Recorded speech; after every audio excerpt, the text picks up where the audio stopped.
Hello வணக்கம். இன்றைக்கி தஞ்சாவூர் சாம்பார் எப்படி பண்ணுறதுன்றத பார்க்கலாம். இது வந்து மிளகாத்தூள் போடாமல் தேங்காய் அரைச்சி ஊற்றி சாம்பார் வைக்கிறது. மிளகாத்தூள் இல்லைனாலும் பரவாயில்ல. இதுக்கு வெங்காயம், தக்காளி, பச்சை மிளகா, கருவேப்பிலை, பூண்டு, என்ன காய் யூஸ் பண்ணுறீங்களோ அந்த காய் வேணும். நான் இன்றைக்கி வெண்டைக்காய் எடுத்திருக்கேன். ஓகேங்களா? இதுக்கு பதிலாக நீங்கள் வந்து வேறு காய் கூட யூஸ் பண்ணிக்கலாம். புளி கொஞ்சம் எடுத்துக்கோங்க. தேங்காவோட மிளகு ஜீரகம் ஆட் பண்ணணும் அரைச்சி யூஸ் பண்ணுறதுக்கு. பருப்பு நான் ஒரு 150 கிராம் எடுத்திருக்கேன்.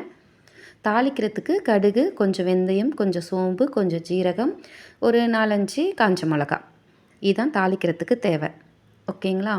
இந்த தேங்காய் அரைச்சி ஊற்றி சாம்பாருக்கு வந்து வெண்டைக்காய் போடலாம், இல்லைன்னா முருங்கைக்காய், கத்திரிக்காய், மாங்காய் யூஸ் பண்ணலாம். பட் இந்த அவரைக்காய், முள்ளங்கி இதெல்லாம் மட்டும் யூஸ் பண்ணக்கூடாது. இப்போ ஒரு குக்கரில் நம்ம பருப்பு, வெங்காயம், தக்காளி, பூண்டு, பச்சை மிளகா எல்லாத்தையும் ஆட் பண்ணிக்கோங்க. எல்லாத்தையும் ஆட் பண்ணி கொஞ்சம் மஞ்சத்தூள் விட்டு கொஞ்சம் எண்ணெய் விடுங்க. பொங்காமல் இருக்கிறதுக்காக எண்ணெய் விட்டு பருப்பு வேக வச்சிடுங்க.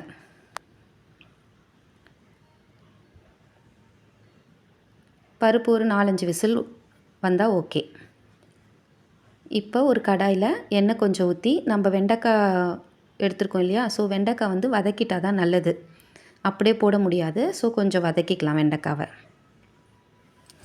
வெண்டைக்கான்றதுனால வதக்குறேன். இதே வேறு காய் யூஸ் பண்ணிங்கன்னா இதுக்கு இந்த பூசணிக்காய்லாம் கூட போட்டு வைப்பாங்க. அதெல்லாம் வதக்கணும்னு அவசியம் இல்லை. முருங்கைக்காய், கத்திரிக்காய், மாங்காய்லாம் போட்டிங்கன்னா இது வதக்கணும்லாம் அவசியம் கிடையாது. வெண்டைக்கான்றதுனால நான் வதக்கி யூஸ் பண்ணுறேன். ஆக்சுவலி இந்த சாம்பார் ரொம்ப நல்லாயிருக்கும். எங்கள் ஊரில் வந்து எந்த ஒரு ஃபங்க்ஷன், அமாவாசை, கிருத்திகை எல்லாத்துக்குமே இந்த சாம்பார் தான் யூஸ் பண்ணுவாங்க. இது காரத்துக்கு வந்து பச்சை மிளகாவும் நம்ம தேங்காவோட ஆட் பண்ணுறோம் பார்த்திங்களா, மிளகு ஜீரகம், இதுதான் வந்து இதுக்கு இம்பார்ட்டனே. இப்போ வெண்டைக்காய் கொஞ்சம் வதங்கிடுச்சு. இப்போ வந்து நம்ம பருப்பு வேக வச்சுருக்கோம் இல்லையா? பருப்பு வெந்துடுச்சு. ஸோ அந்த தண்ணி மட்டும் இதில் ஆட் பண்ணிக்கிறோம். பருப்பு கடைஞ்சி இருக்குது. வெறும் அந்த பருப்பு வேக வச்ச தண்ணி மட்டும் விட்டு வெண்டைக்காய் கொஞ்சம் வேகிறதுக்காக அந்த தண்ணி மட்டும் நான் ஆட் பண்ணியிருக்கேன். இப்போ பருப்பும் ஆட் பண்ணிடுறேன்.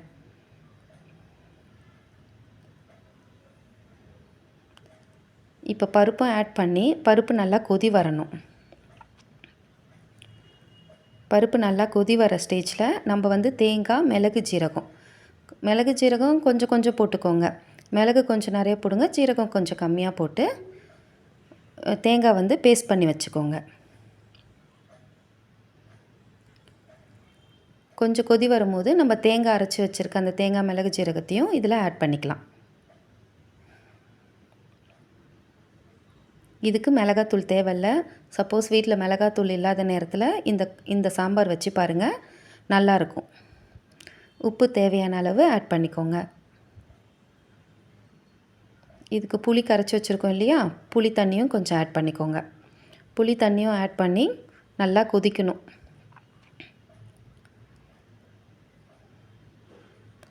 சாம்பார் நல்லா கொதிக்கிற ஸ்டேஜில் தாளிக்கிறதுக்கு இன்னொரு கடாய் வச்சு கடுகு, காஞ்ச மிளகா, ஜீரகம் கொஞ்சம், வெந்தயம் கொஞ்சம், சோம்பு கொஞ்சம், அஞ்சரை எண்ணத்தில் இருக்க எல்லாமே வந்து கொஞ்சம் கொஞ்சம் கருவேப்பிலை போட்டு தாளிச்சிடுங்க.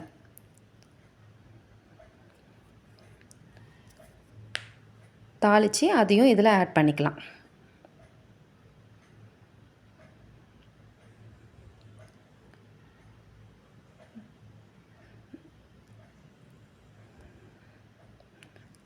தாளிப்பும் ஆட் பண்ணதுக்கப்புறம் கொஞ்சம் நல்லா கொதி வர விடுங்க.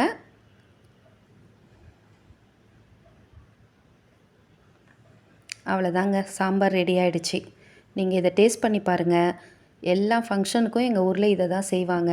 இதுக்கு சைடிஷ்ஷாக வாழைக்காய் fry, potato fry, chicken fry கூட நல்லாயிருக்கும். இது டேஸ்ட்டும் நல்லாயிருக்கும். தேங்காய் ஆட் பண்ணுறது தான் இதோட ஸ்பெஷலே. தேங்காய் நீங்கள் கொஞ்சமாக ஆட் பண்ணிக்கோங்க உங்களுக்கு, ஏன்னா இது ரொம்ப திக் கொடுக்கும் இந்த சாம்பார். ஸோ வந்து நீங்கள் பருப்பும் கொஞ்சம் கம்மியாகவே போடுங்க. வைக்கும்போது லைட்டாக தண்ணியாக வச்சா கொஞ்சம் நேரத்துக்குலாம் இது வந்து திக்காகிடும்.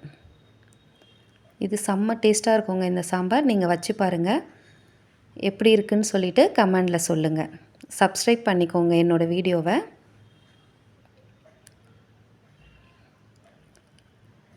மிளகாத்தூள் இல்லாத நேரத்துலையும் இந்த சாம்பார் நீங்கள் வச்சு யூஸ் பண்ணி பாருங்கள். இதுக்கு கருணக்கிழங்கு வேக வச்சு இதில் யூஸ் பண்ணலாம். வெண்டைக்காய் போடலாம், முருங்கைக்காய், கத்திரிக்காய், மாங்காய் போடலாம், பூசணிக்காய் போடலாம். மற்ற காய்கறிகள்லாம் இதுக்கு செட் ஆகாது. இதெல்லாம் போட்டு தான் இது செய்வாங்க. நீங்களும் செஞ்சு பார்த்துட்டு சொல்லுங்கள். எப்படி இருக்குன்னு சொல்லிவிட்டு டேஸ்ட்டாக இருக்கும் கமெண்டில் சொல்லுங்கள். சப்ஸ்கிரைப் பண்ணிக்கோங்க. தேங்க்யூ.